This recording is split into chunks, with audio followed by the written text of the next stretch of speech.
Assalamualaikum warahmatullahi wabarakatuh. Halo semuanya, kami akan menjelaskan mengenai materi demokrasi terpimpin tahun 1959 sampai 1965. Nah, sebelum ke pemateri, kita kenalan dulu yuk. Di sini materinya disusun oleh Chelsea Eka, Intan Fatimah, dan Amalia Tul. Demokrasi terpimpin adalah sebuah sistem politik yang pertama kali diperkenalkan di Indonesia pada era pemerintah Presiden Soekarno. Konsep demokrasi terpimpin didasarkan pada ideologi politik Soekarno yang dikenal sebagai Pancasila yang merupakan dasar negara Indonesia.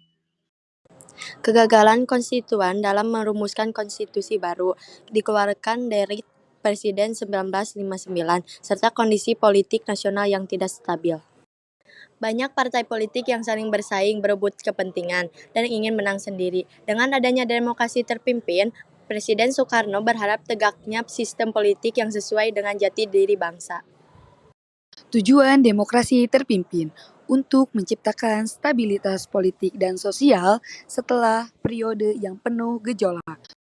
Beberapa tujuan utama demokrasi terpimpin meliputi yang pertama, stabilitas politik, menghindari konflik politik dan pertikaian antara partai politik yang beragam.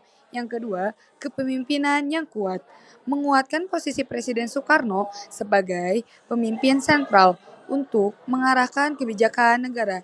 Yang ketiga, pembangunan ekonomi, mendorong pembangunan ekonomi dan meningkatkan kesejahteraan rakyat melalui kebijakan yang terencana. Selanjutnya yang keempat, integrasi nasional, meningkatkan rasa persatuan dan kesatuan di tengah keberagaman etnis dan budaya di Indonesia. Dan yang kelima, perjuangan anti-kolonialisme, menegaskan sikap anti-imperialis dan memperkuat posisi di Indonesia di arena internasional. Kebijakan sosial budaya. Situasi kebudayaan di masyarakat Indonesia di masa demokrasi terpimpin, yaitu dengan adanya sentralisasi. Pada akhirnya menimbulkan konflik lekra dan manikebu akibat manikebu yang tidak mendukung ajaran Nasakom yang didukung oleh pemerintah. Politik. Pada masa demokrasi terpimpin, ini peranan partai politik mulai dikurangi, sedangkan di pihak lain peranan presiden sangat kuat. Partai politik pada saat ini dikenal dengan Nasakom, Nasional, Agama, dan Komunis, yang diwakili oleh NU, PNI, dan PKI. Yang terakhir, kebijakan ekonomi. Pada masa demokrasi terpimpin, Presiden mengeluarkan beberapa kebijakan ekonomi termasuk pengaturan ekonomi dengan sistem komando ke seluruh negeri.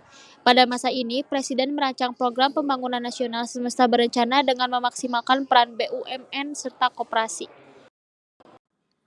Akhir dari demokrasi terpimpin ditandai oleh beberapa peristiwa kunci. Yang pertama, krisis politik dan ekonomi.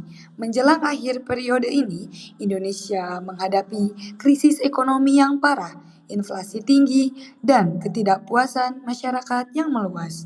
Yang kedua, gerakan 30 September atau 330S. Pada 30 September 1965, sekelompok militer menculik dan membunuh 6 jenderal yang mereka klaim sebagai bagian dari rencana kudeta terhadap Presiden Soekarno. Yang ketiga, reaksi militer. Setelah peristiwa G30S, militer yang dipimpin oleh Jenderal Soeharto mengambil alih kekuasaan. Mereka menuduh Partai Komunis Indonesia atau PKI terlibat dalam kudeta. Yang keempat, pembersihan PKI.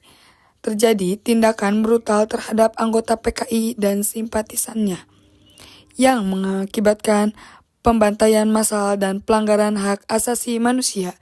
Dan yang kelima yaitu perjuangan anti-kolonialisme, menegaskan sikap anti-imperialis dan memperkuat posisi Indonesia di arena internasional.